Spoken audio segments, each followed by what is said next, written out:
Maybe tell me a little bit about like why you want to do this, or where your passion is, or where you see this being like really important to Foresight.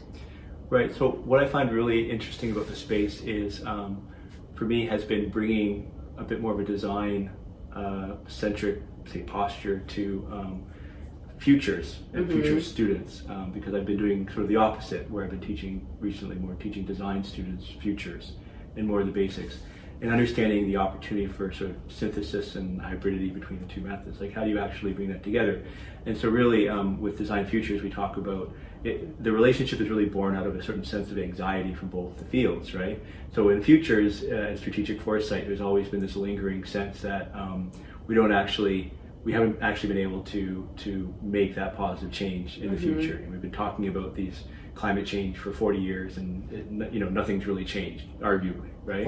Right. So we're really good at what we call the world building, so conceptualizing futures and the implications of that, but maybe not always so good at doing something about that. Right. Where the design space, the big anxiety is that they've actually, world making space. So they've made tons and tons of things that have they have negatively influenced the world in many, many ways. Positive too, but also very negative in terms of overconsumption and blah, blah, blah, all that type of stuff. Okay. And so thinking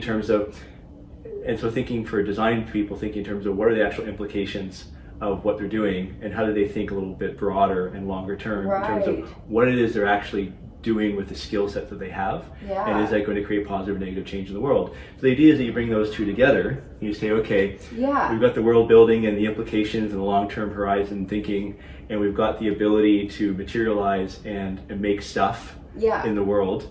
So if we bring those two together, then maybe we can make real meaningful change in the future.